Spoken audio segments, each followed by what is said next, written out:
ایک حافظ صاحب فارغ ہوتے ہیں، وہ حافظ صاحب فاسق بھی ہوتے ہیں، فاجر بھی ہوتے ہیں، انہیں نماز کے مسائل نہیں آتے، انہیں نماز کے مفسدات کا پتہ نہیں ہوتا، انہیں صحیح وضو کرنا نہیں آتا، غسل کرنا نہیں آتا، اور وہ آ کے تراویح پڑھا رہا ہوتا ہے، مصلی پڑھا رہا ہوتا ہے۔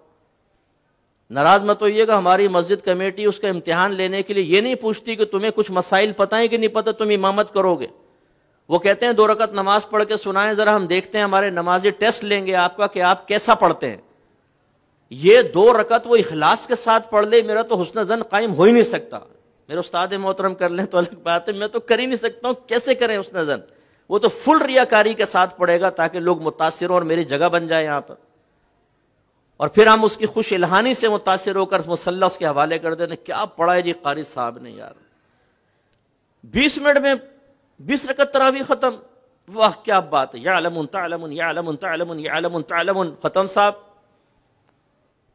تو جہالت کا عالم یہ ہے کہ کوئی ہم صرف حفظ کروا کے سمجھتے ہیں کہ ہو گیا معاملہ، اور وہ خواب دیکھ رہے ہوتے ہیں اگر کوئی حافظ بیٹھا بھی، ناراض مت ہو، لیکن نبی کریم صلی اللہ علیہ وسلم نے حافظ کے لیے جو فضیلت بیان فرمائی اسے مقید کیا ہے عمل کے ساتھ۔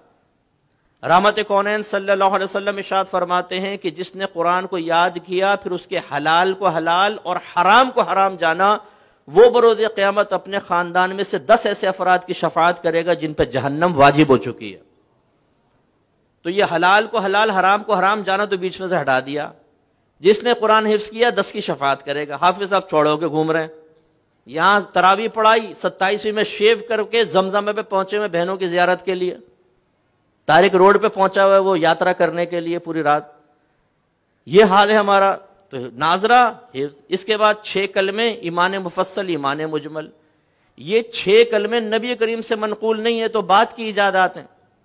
ایمان مفصل، ایمان مجمل بعد کی ایجاد ہے، یہ بھی نہ یاد کریں آپ 6 کلمے۔ یہ جو بے وقوف قسم کے بعض لوگ ہوتے ہیں جو ان 6 کلموں کو کسی انسان کے مذہبی ہونے کا معیار قرار دیتے ہیں۔ اچھا دوسرا کلمہ سناؤ ذرا، آپ نے سنا؟ ہاں ٹھیک ہے ٹھیک ہے ٹھیک۔ اچھا چھٹا کلمہ سناؤ، سنا دی، واہ واہ ماشاء اللہ، بھائی اس کلمے سے کیا ہوگا؟ اچھا ترجمہ پوچھ لو ذرا، رٹا ہوا ترجمہ بھی سنا دے، تشریح پوچھ لو ذرا، کچھ پتا نہیں۔ تو سمجھانا یہ مقصود ہے کہ ہم لوگوں نے اس وقت جہالت اتنی عام ہے، اور وجہ اس کی کیا ہے کہ ہم نے چند چیزوں کو دین کا نام دے دیا بس۔ ہمارے مدارس کے اندر جو حفظ قرآن کے اس میں بھی ایسے ہو رہا ہے کہ بچوں کو حفظ ناظرہ کروا دیا، اس کے بعد مسائل نہیں، نتیجہ نکلتا ہے کہ معاشرے میں جہالت کی وجہ سے بگاڑ پیدا ہوتا۔ سب سے بڑا بگاڑ علم کی کمی کی بنا پر ہے۔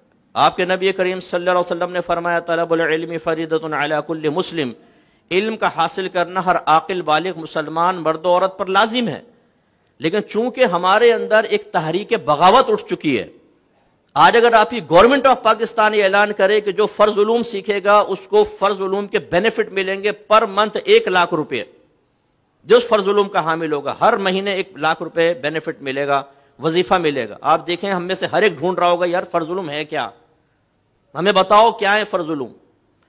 لیکن جب اس کا اعلان نہیں، آپ کے نبی نے فرمایا علم حاصل کرنا فرض ہے، تو ہم اتنی بھی زحمت گوارا نہیں کرتے کہ گھر کا سرپرستی کم از کم، بیٹا ہل نہیں کرتا، ایسا نہ اوپر چلے جاؤ تم سیدھے شوں، تھوڑا سا جم کے بیٹھ جاؤ، ہل رہا ہو ڈسٹرب کر رہا ہو۔ تو گھر کا سرپرست بھی اس چیز کو سمجھنے کے لیے تیار نہیں ہے کہ مجھے علم سیکھ کر اپنے بچوں کو سکھانا چاہیے، وہ بھی بیچارہ ایسے ہی ہے۔ تو نتیجہ یہ ہے کہ ہمارا آج معاشرے کے اندر جو بگاڑ نظر آتا ہے اس کی بہت بڑی وجہ جہالت ہے۔